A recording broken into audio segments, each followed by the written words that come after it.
everybody, this is Matthew Movies coming at you with my review of Toy Story, the 1995 animated classic that I think absolutely deserves all the praise it gets because it just completely changed the industry.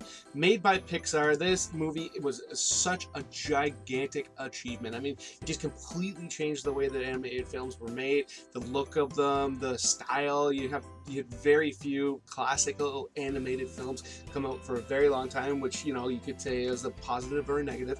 Personally, I think it is both, because I do love the way that there are so many of these computer animated films coming out, because I think some of them look absolutely fantastic and are fantastic films. But at the same time, I do wish that they didn't completely rely on them, and I do appreciate the fact that you do have some classic animated films coming out these days, the old cell animation, because I still think that those were marvelous films.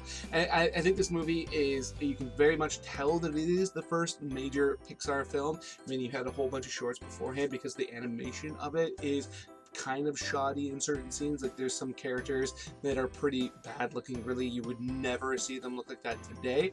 But at the same time, you also, I think the opposite is true, where sometimes it really is shocking that this movie came out in 1995. I mean, it's more than 20 years ago now. I mean, it's pretty mind-boggling. Starring Buzz Lightyear and Woody, played by Tom Hanks and Tim Allen. They are such a great comedy duo in this film, and there's so much also drama in it. I think this was such an original storyline. Of course, I'm not going to go too far into what the movie's about, because I think everybody will pretty much know, but I absolutely love the whole idea where Buzz is unaware that he's a toy at the beginning, and then how he grapples with it when he figures that whole thing out, and Woody's jealousy over this new toy coming into the picture because he was the ruler of the Bruce beforehand. I mean, I think the whole dynamic of their relationship, the frustration that they feel with one another at the beginning, or in Buzz's case, not so much frustration as confusion, but there isn't any you know, affection between the two of them, and then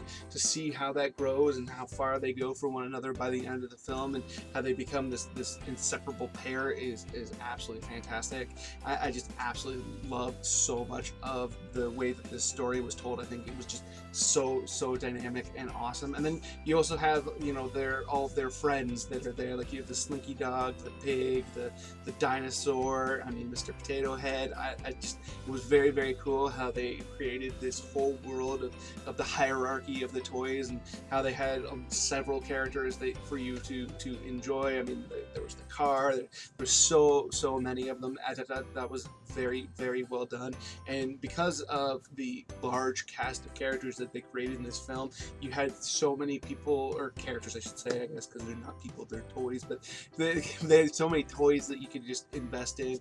And in a lot of cases, you know, I have played with several Mr. Potato Heads over the years, and dinosaur toys, of course. I don't ever remember having a pig or a Slinky Dog, but I'm sure there are people out there that did. And you have the Mr. Speak robot thing, and there's so many toys in this that a lot of people could, you know, really identify with. I mean, they even had like the classic Army Men for older fans that were playing with those when they were kids, because they were pretty much out of vogue by the time I was a youngster. I thought that was very, very cool. I absolutely am fascinated by some of the story choices in this film.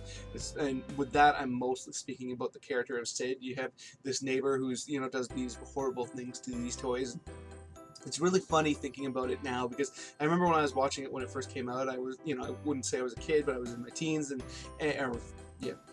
my teens, and watching it and thinking, wow, you know, I hope that Sid gets his just desserts. I mean, look at what he's doing to all those toys, because you're in the headspace of the toys that you're in the movie in, because like you've invested in Buzz and Woody, and you're terrified that something could happen to Woody and any of the other toys that could show up there. So you're really, really hoping that Sid gets destroyed in some way. And then when he does, when they have this moment where they kind of reveal to him that the toys speak and are going to come after him again if he ever tries to do the things that he's been doing again. And I mean, it's, you know, this great triumphant moment. But then you think about it as an adult. I mean, yeah, the kid's actions are troubling for sure. I mean, I'm sure there are psychiatrists that could have a lot to say about the fact that he's destroying his toys in such a violent manner. But at the same time, you know, he's just messing up some toys. He's not out back pulling the wings off of bugs or anything like that. He's not really doing doing anything all that awful. I mean, yeah,